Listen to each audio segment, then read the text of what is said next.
You know that feeling, right? When you've poured your heart and soul into a project that really means something to you. It's amazing, it's everything, but then you get deep into it and suddenly it's kind of lonely. You hit a wall. So how do you get the help you need to actually get it done? Well, that's what we're going to break down today. I love this quote from David Allen. It just nails it. You can do anything, but not everything. Because look, the creative process, it absolutely needs that quiet, focused, solitary time. But it also totally thrives on support. Sometimes what you really need is just a little push, some fresh eyes, or a helping hand. But even when we know that, what's our gut reaction? We slide right into this default, I'm in this all alone mode. It's such a common trap, this feeling that we have to carry the entire weight of our big idea on our own two shoulders. It feels heroic, I guess, but it's often the very thing that's holding us back. So, why do we do this to ourselves? What is it that stops us from just reaching out? Let's peel back the layers a bit and take a look at the invisible barriers that are getting in our way. Because, seeing the problem is the first step to fixing it. It turns out there are about 10 really common psychological reasons that stop us. 10 invisible scripts that are just running in the back of our heads, sabotaging us.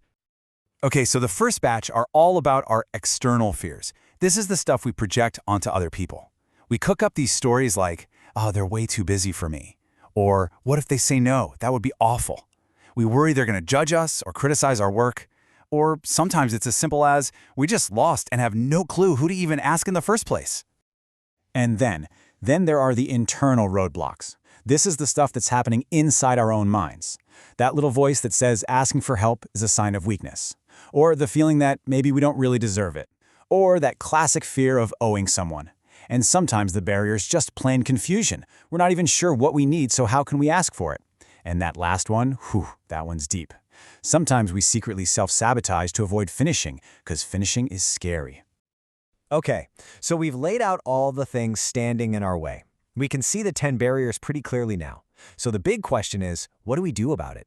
How do we actually get past all this stuff and move from feeling stuck to feeling supported? Right here, this is your action plan. We're going to walk through 7 super clear, practical ways to get over, under, or just smash right through these obstacles. Think of this as your roadmap to getting the support you and your project deserve.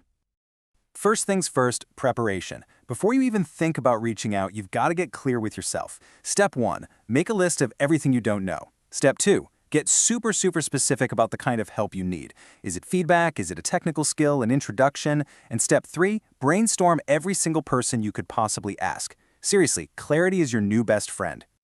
Now it's time to actually make the ask. Step 4 is all about strategy. What's the best way to reach this person? Is it an email, a phone call, maybe coffee?